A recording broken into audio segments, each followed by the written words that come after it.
Friends, very good morning. और आज के अपने इस वीडियो में फिर आपके सामने उपस्थित हैं अपने नेक्स्ट टॉपिक के साथ कि डायरेक्ट इनडायरेक्ट स्पीच में हम इंट्रोगेटिव सेंटेंसेस को कैसे चेंज करते हैं। कल आपने सीखा था कि जो इंट्रोगेटिव फर्स्ट टाइप सेंटेंसेस होते हैं उनको हम इनडायरेक्ट स्पीच में किस प्रकार बदलते हैं, और आज आप सीखेंगे कि इंट्रोगेटिव सेकेंड टाइप सेंटेंसेस को हम डायरेक्ट स्पीच से इनडायरेक्ट स्पीच में कैसे बदल पाते हैं। सबसे पहले तो आप ये जान लें कि आपको इस बात का ज्ञान होना चाहिए कि इंट्रोगेटिव फर्स्ट टाइप सेंटेंसेस कौन से होते हैं और इंट्रोगेटिव सेकेंड टाइप सेंटेंसेस कौन से होते हैं। जब आप इन बातों को अच्छे प्रकार जान रहे होंगे तो इंट्रोगेटिव सेंटेंसेस को डायरेक्ट स्पीच से इनडायरेक्ट स्पीच में चेंज करने में आपको कोई दिक्कत नहीं। तो आपके लिए बता दें कि इंट्रोगेटिव सेकेंड टाइप सेंटेंसेस वे होते हैं जिनमें वाक्य की शुरुआत क्वेश्चन वर्ड से होती है। क्वेश्चन वर्ड जैसे क्यों, कब, कहां, कैसे, व्हाई, वेयर, व्हेन, हाउ, ये आपके क्वेश्चन वर्ड्स हैं। तो जब रिपोर्टेड स्पीच की शुरुआत क्वेश्चन वर्ड से होती है तो वो सेंटेंस हमारे इंट्रोगेटिव सेकेंड टाइप सेंटेंसेस होते हैं। और उनको बनाने का फार्मूला क्या होता है, सारी प्रोसेस लगभग सेम रहती है जो हमने कल आपको समझाई थी। थोड़ा चेंज इसमें रहता है। रूल क्या होते हैं, रूल एक,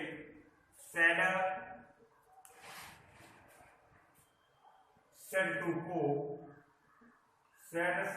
को, आस्क या इंक्वायर्ड या इंक्वायर्ड ऑफ में,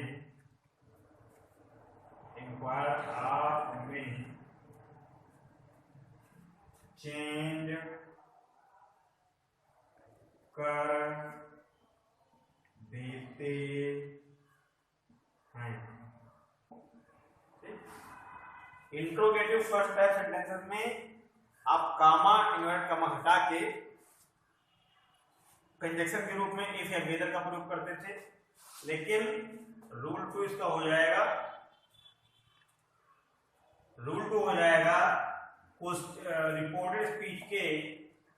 रिपोर्टेड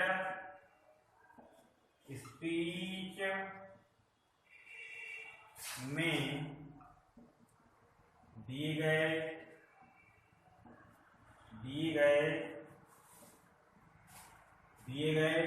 क्वेश्चन वर्ड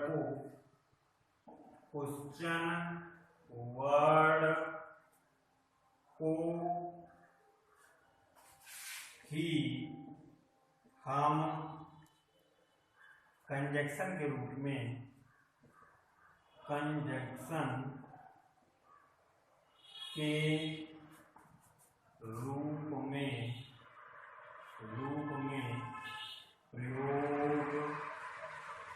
प्रयोग करते हैं। और नंबर 3 रूल आपका हो जाएगा, रिपोर्टेड स्पीच के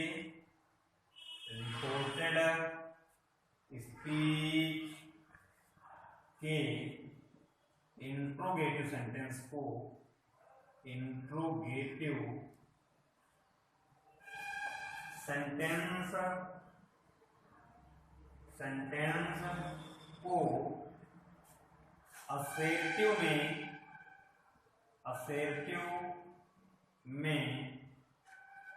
असर्टिव सेंटेंस लिख लें यहाँ पे, असर्टिव सेंटेंस में चेंज कर देते हैं। तो लगभग सारे में वही हैं, केवल क्या है इसमें अंतर कि जो इंट्रोगेटिव फर्स्ट टाइप सेंटेंसेस में आप कंजक्शन के रूप में इफ या वेदर का प्रयोग करते थे, उसके स्थान पे आपको रिपोर्टेड स्पीच में जो क्वेश्चन वर्ड दिया होगा उसी क्वेश्चन वर्ड को कंजक्शन के रूप में प्रयोग करना है।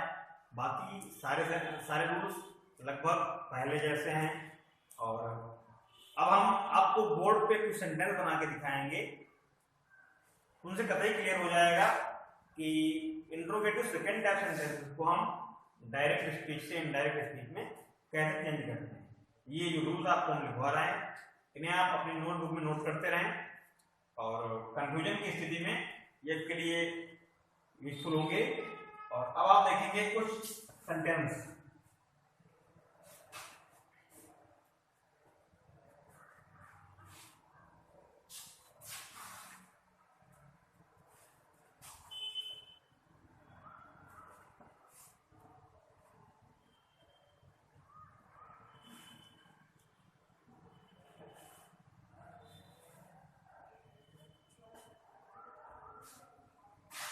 यहां पे लिखे हैं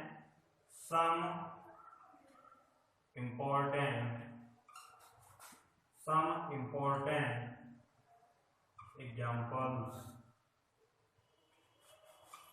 important examples, एग्जाम्पल नंबर 1 देखें आप। एग्जाम्पल नंबर 1 में लिखा हुआ है Kajal said to Mansi, Kajal said to Mansi comma invert शुरू।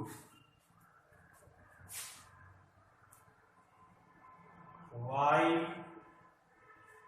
do you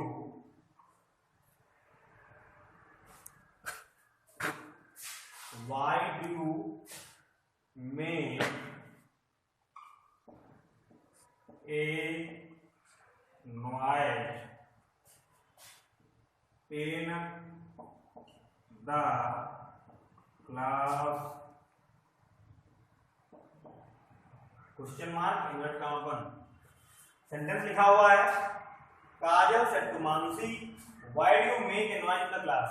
अब आप यहाँ पे देखिए व्हाई का प्रयोग है, तो रिपोर्टेड स्पीच में दिया गया सेंटेंस आपका इंट्रोगेटिव सेकंड टाइप है और ये प्रेजेंट इंडेफिनिट में है। कैसे आपको इसे बदलना है, यहाँ पे हम लिखे दे रहे हैं। ये डायरेक्ट स्पीच सेंटेंस है, इसे आपको बदलना है इनडायरेक्ट स्पीच में। क्या हो जाएगा, काजल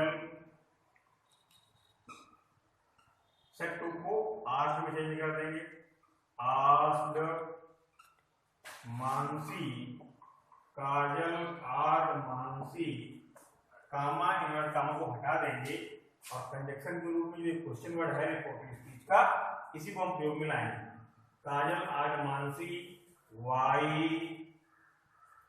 अब आप यहाँ पे देखें कि इस सेंटेंस को हमें बदलना है असर्टिव सेंटेंस में।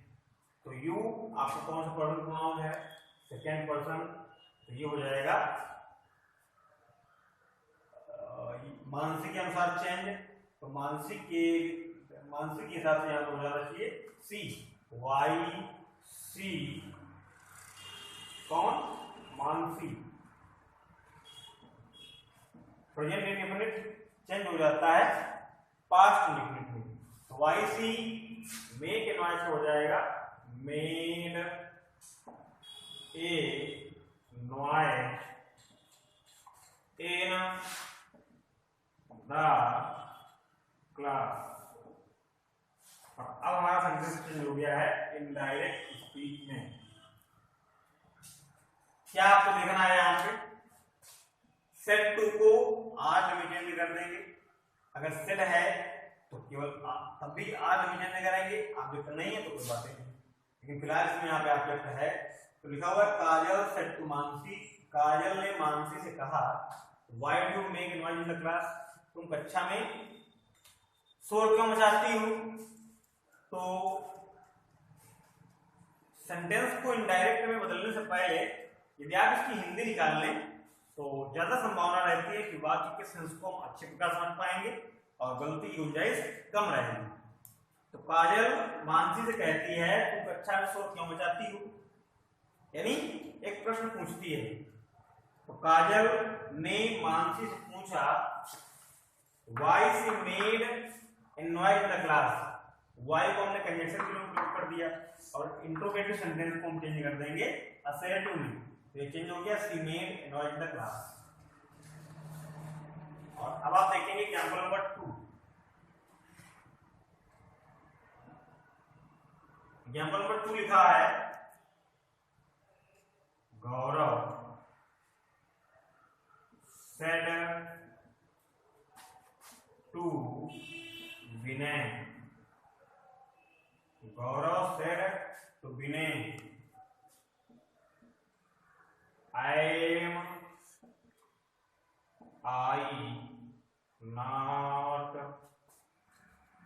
not able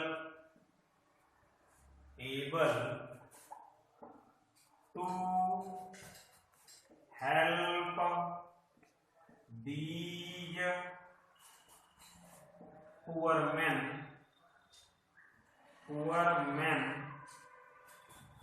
today। लिखा हुआ है एग्जाम्पल नंबर 2, लिखा हुआ है गौरव सेड टू विनय, गौरव ने विनय से कहा, am I not able, क्या मैं समर्थ नहीं हूं, to help these poor man today, इन गरीब लोगों की सहायता, क्या मैं इन गरीब लोगों की सहायता करने में आज समर्थ नहीं हूं। तो इंट्रोगेटिव सेकंड टाइप सेंटेंस है, कैसे बनाएंगे, सेंटेंस हमारा बन जाएगा, गौरव आस्क्ड विनय, सॉरी यहाँ पे एक चीज छूट गई है, इंट्रोगेटिव सेकंड टाइप है तो हमें यहाँ पे क्वेश्चन वर्ड का प्रयोग करना होगा।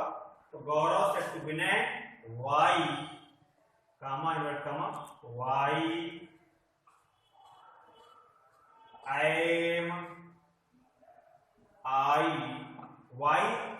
I not able to help the poor man today।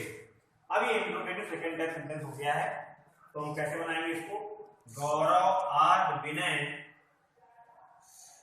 Y जो कि क्वेश्चन वर्ड है, इसे यहाँ पे हम यूज करेंगे एज ए कंजक्शन। तो वाई, अब आप देखें कि दिए गए रिपोर्टेड स्पीच में दिए गए इंट्रोगेटिव सेंटेंस को हमें बदलना है असर्टिव में, और जो प्रोनाउंस में परिवर्तन होते हैं उनको तो हमें करना ही करना है। आई कौन सा प्रोनाउन है, आई आपका फर्स्ट पर्सन प्रोनाउन है, चेंज हो जाएगा गौरव के अनुसार। तो वाई ही, यहां पे आप लिख सकते हैं कंफ्यूजन दूर करने के लिए, Gaurav why he, present simple present है तो ये चेंज हो जाएगा सिंपल पास्ट में, why he was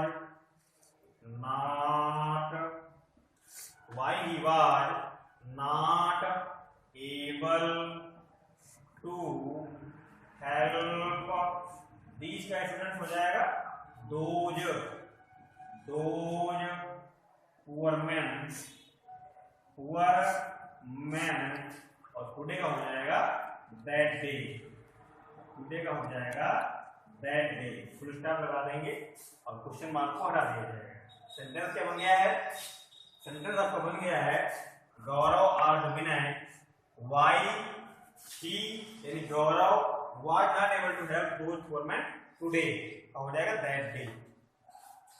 I hope that you will be understanding very well, and now you will see the next example.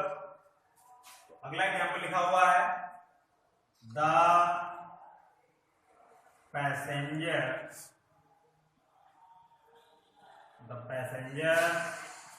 said to Amit, the passenger said to Amit, comma शुरू, which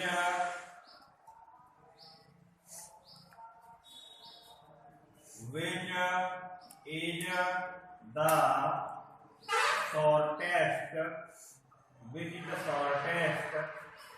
way to the nearest hotel. यदि student इस प्रकार का sentence आता है तो इसे आप कैसे बनाएंगे, पहले से आप समझ लें। लिखा हुआ है the passenger said to Amit, passenger माने यात्री ने, सेड माने कहा, अमित माने अमित से, यात्री ने अमित से कहा क्या कहा, visit the shortest way to the nearest hotel, पास के होटल में जाने का सबसे छोटा रास्ता कौन सा है, या पास के होटल पहुंचने का सबसे छोटा रास्ता कौन सा है। तो जब सेंटेंस में विच का प्रयोग होगा तो इस प्रकार के सेंटेंसेस को हम इनडायरेक्ट में कैसे चेंज करेंगे, आप देखें यहाँ पे क्या हो जाएगा, द पैसेंजर आस्क्ड अमित, विच जो कंजक्शन है तो उसे हम ऐसे ही रखेंगे, द पैसेंजर आस्क्ड अमित विच, अभी से हमें चेंज करना है असेटिव में, और ये एक थर्ड पर्सन प्रोनाउन है इसलिए इसमें कोई चेंज नहीं होगा। तो which the shortest, which the shortest way to, अभी से हम यहां से लिख दे रहे हैं, टू द नियरेस्ट होटल, और वार यहाँ पे लास्ट में लाएंगे तब आपका ये असेटिव में चेंज होगा। अगर आप वार यहाँ पे लगाए दे रहे हैं तो सेंटेंस आपका इंट्रोगेटिव ही रहेगा, यानी सेंटेंस गलत हो जाएगा, और इसे हम जब सही प्रकार से बनाएंगे तो इस प्रकार से बनेगा ये, the passenger asked Amit which the shortest way to the nearest hotel, was का प्रयोग इसके लास्ट में करना है। यहाँ पे हमने आपको 3 सेंटेंस समझाए हैं,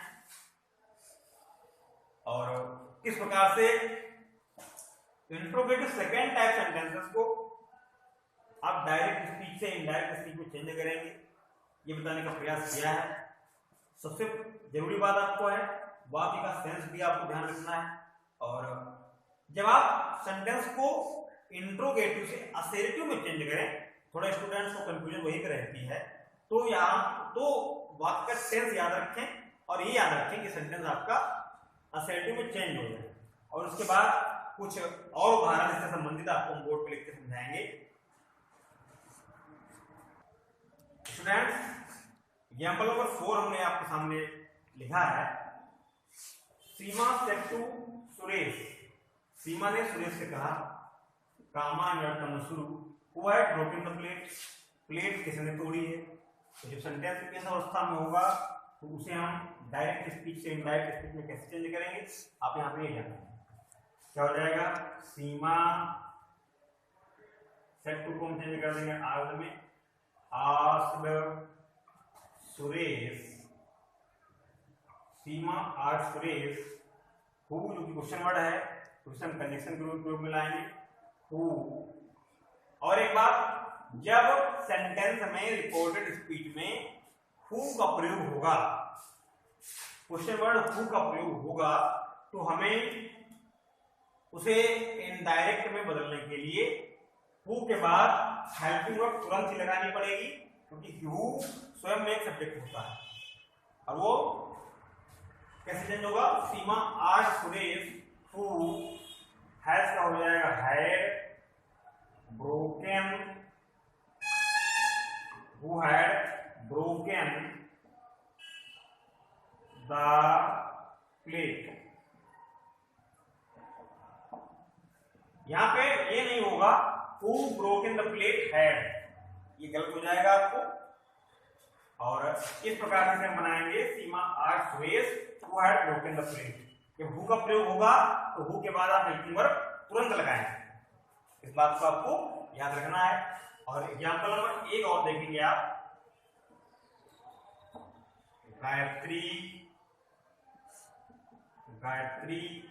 said to Malti, Gayatri said to Malti how can they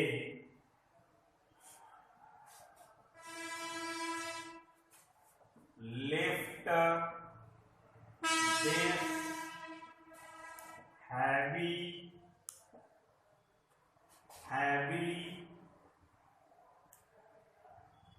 beam। लिखा है गायत्री सेड टू मालती, गायत्री ने मालती से कहा how can they lift this heavy beam, यहाँ पे आप देखें मॉडल का प्रयोग है, कैसे बनाएंगे इसको। Gayatri asked Malti how, question word है, हाउ ही रखेंगे इसे, एज कंडीशन प्रयोग करेंगे। Gayatri asked Malti how, they आपका थर्ड पर्सन प्रोनाउन है, इसमें कोई चेंजमेंट नहीं होगा। हाउ दे, अगर आप असेट बदल दें तो हाउ दे कुड हो जाएगा, how they could lift, this का दैट हो जाएगा, दैट हैवी, और बीम को बीम कर देंगे। सेंटेंस क्या बन गया, Gayatri asked Malti how they could lift that heavy beam. तो स्टूडेंट्स, इस प्रकार से आपको इंट्रोगेटिव सेकेंड टाइप सेंटेंसेस को डायरेक्ट से इनडायरेक्ट स्पीच में चेंज करना है, और इनसे संबंधित होमवर्क आपको हम लिख के बता दे रहे हैं। अभी याद करने के लिए आपको पार्ट्स ऑफ स्पीच याद करने के लिए हम दे रहे हैं। तो पार्ट्स ऑफ स्पीच में कल आप लोगों ने याद किया था वर्ब एंड एडजेक्टिव, और आज आपको उसके आगे याद करना है एडवर्ब एंड प्रीपोजिशन। साथ ही साथ होमवर्क क्या करना है ये हम आपको लिख के बता रहे हैं। तो स्टूडेंट्स, होमवर्क आप देख लें। तो रियाडिंग जो आपको चैप्टर पहले समाप्त हो चुका है, उसमें कुछ एक्सरसाइज रह गई। उसमें पेज नंबर 32, 33 यानी 32, 33 पे आपको करनी है एक्सरसाइज 2011 और 2012। दूसरा, आपको जो डायरेक्ट इनडायरेक्ट स्पीच चल रही है उसमें पेज नंबर 171 पे आपको करनी है एक्सरसाइज 19.6 एक्सरसाइज आपको करनी है। और लर्न करने के लिए हमने आपको दे दिया है, आपको डिफिनेशन दोहरानी है एडवर्ब और प्रीपोजिशन। फिलहाल आज की वीडियो में इतना ही, और कल के वीडियो में हम आपको पढ़ाएंगे आगे के सेंटेंसेस। तब तक आप इनको रिवीजन करते रहें। आप लोगों के लिए अच्छी ढेर सारी शुभकामनाएं। आप लोग स्वस्थ रहें, प्रसन्न रहें, and till then bye bye.